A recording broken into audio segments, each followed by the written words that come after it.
এই যে কনিটা ভাঁজ হবে, আমরা কি করব, চারিদিক দিয়ে এইভাবে টেনে টেনে লাগাবো, চারিদিক দিয়ে। ঠিক আছে, এটা গোল পজিশনে রয়েছে। এই যে নিচ থেকে পুরো আমরা কি করব, এখান থেকে এটাকে এদিকে দেবো, এটা এদিকে দিলাম, সব দিক দিয়ে ঘুরিয়ে ঘুরিয়ে করব, তুললাম। এবার এটা কি করব, এই দিক দিয়ে তুলবো। আচ্ছা, এটা কি করব, এই দিক দিয়ে তুলবো। তাহলে আমাদের কনুইটা হয়ে গেল।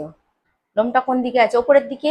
তাহলে আমরা কি করব, উপর থেকে আমরা না, নিচ থেকে ওপরে যাব। দেখলাম আমাদের লোমটা কি ছিল, ওপরের ডিরেকশনে এইভাবে ছিল, তো আমরা ওইভাবেই ওয়্যাক্সটা লাগাবো। এবার যখন তুলবো, কিভাবে তুলবো, নিচে টানবো। বোঝা গেল?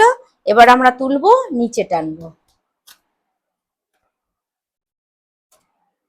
তাহলে পুরো হাত বুঝিয়ে দিলাম কিভাবে করতে হবে।